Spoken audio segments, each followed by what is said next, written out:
to name names. Nanay ako na binabalahura na ang mga anak. Utang na loob naman. Ayoko na to leave unanswered questions. Ilang beses kaming sinubukang patayin. I'm willing to go to war. Hi everyone, normally I would not be doing this holding the yellow pads where I wrote what I wanted to say, but I was cautioned na I should stick to what I wrote, hindi ko dadagdagan, hindi ko babawasan, para na lang walang confusion, walang misinterpretation. Ako yung nag-insist that this had to be done now, and this was the compromise. So, I hope you will bear with me and you will allow me now to start.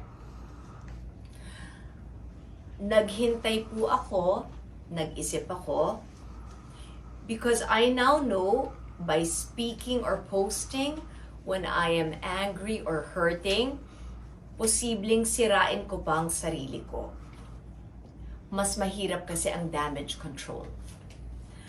From before my birthday until a few days ago, name it. Professional misunderstandings, they hurt me.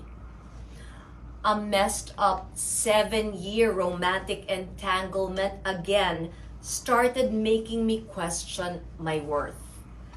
But ang pinakamahirap was to control myself. My family was always expected to take the high road. My siblings, kayang-kaya nila yon. But as I have admitted to all of you, ako yung ibang Aquino. Plus, I'm a solo parent.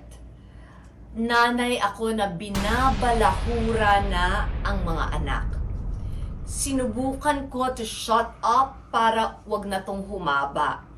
But shutting up caused me even more stress. Stress happens to be the #1 enemy of autoimmune.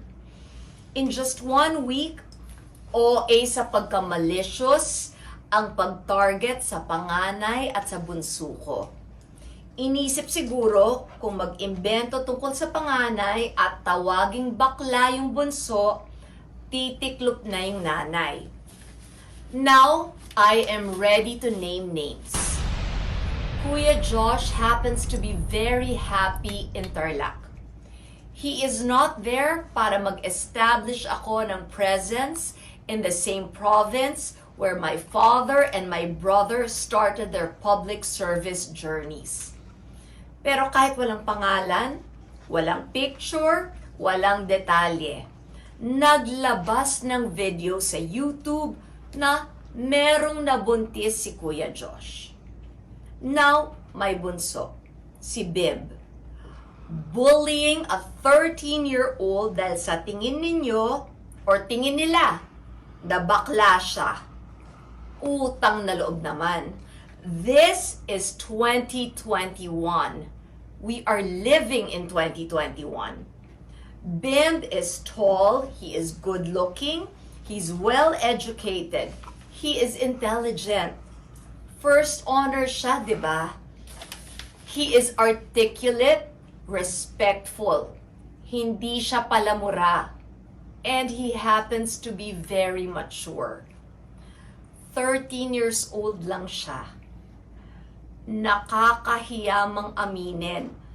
Pero siya ang gumagawa ng lahat ng paraan para lang gumaan yung mga problema ko at para mapaligaya niya ako. Since I said I will be naming names, we recently discussed Herbert. Para no questions, Herbert Bautista. Because the two of us tried to reconnect. But as a mom, I knew I needed Bim's permission. To quote my son, nung pinag-uusapan namin, sinabi niya, I can see, Mama, how you still look at him. You do not look at others the way you look at him. If he is your happiness, then he has my vote. Unfortunately, because elections are next year, dahil ginamit ko yung vote, that word vote, it can be misinterpreted again. HB's plans, his political plans, whatever plans he has, they are his own. Para further na maklarify, binenta na po namin ang bahay namin in Green Meadows in Quezon City this December 2020. We are just waiting to sign the lease contract. Lease, meaning magre-rent kami ng condo in a different city. Shifting to Tarlac to vote was the ideal because I didn't want to be impulsive with a major purchase. I wanted the time to decide kung bibili ba ng condo, magtatayo ba kami ng property in the south because we do have one in the south, or will we create a small compound in Tarlac? For my health, we were actually ready. Nag-down payment na ng malaki to lease this villa in Boracay. But yung last blood panel ko, it was not good. Hindi ako pinayagan ng mga doktor ko to go far away. I needed to stay near them.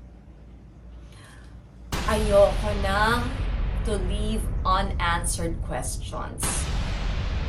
There was a part of me that wanted to keep things private, but unfortunately, I don't have that luxury. You kept asking me what happened to Bingkay. So this is the story. February 2020, bago mag-lockdown, nagtampo ako kay Bingkay. We needed a 4-week break. When I messaged her na please, bumalik ka na. Pero nag-specify ako ng bagong ground rules. It was her choice to turn me down. And she did. She walked away. Ngayon, naiintindihan ko. Kahit very generous ako, gusto rin naman niyang mag-asawa, magka-family, and siguro matanggalan ng 24/7 na responsibility of taking care of me. But there's absolutely no bad blood. After my time thinking, luminaw, I was being tested. Na-pinpoint kasi what was my vulnerability. It's simple. It's how much I love my sons. Alam kasi ng lahat, ako lang ang meron sila. I am exhausted from reading dun sa mga comments na ignore them or choose your battles. Please, I ask you, I know you mean well, but please do not decide for me. Because they are not your sons. Ako ang nanay nila. So I made my choice. For my sons, in order for me to defend them, I know I'm willing to go to war.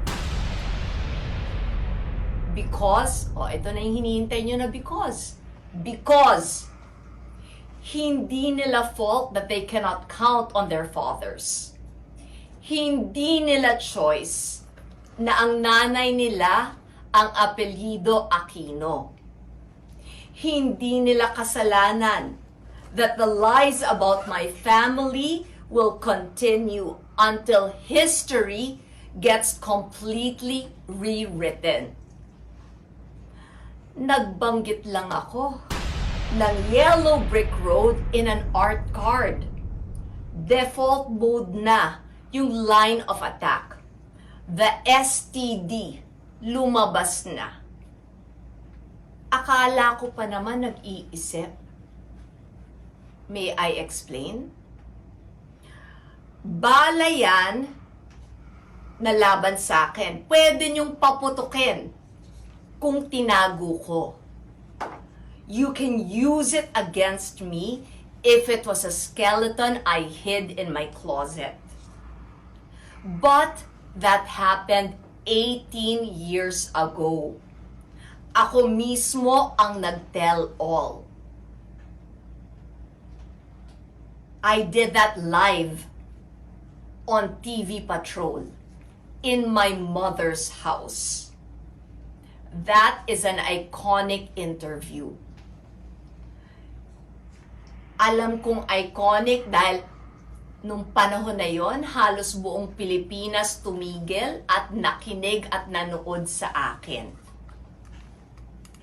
So how can you use something that I myself revealed about myself against me?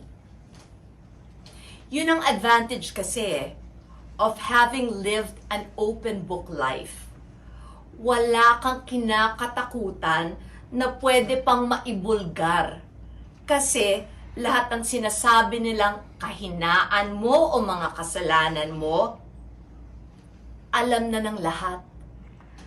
The lesson here is, when you tell the truth, regardless of how painful it may be or how humiliating it can be, at least you are assured, hindi ka na matatakot sa bukas.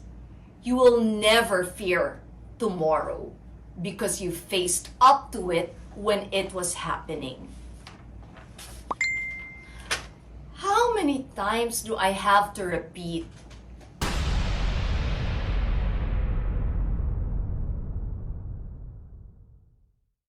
I am ready to name names.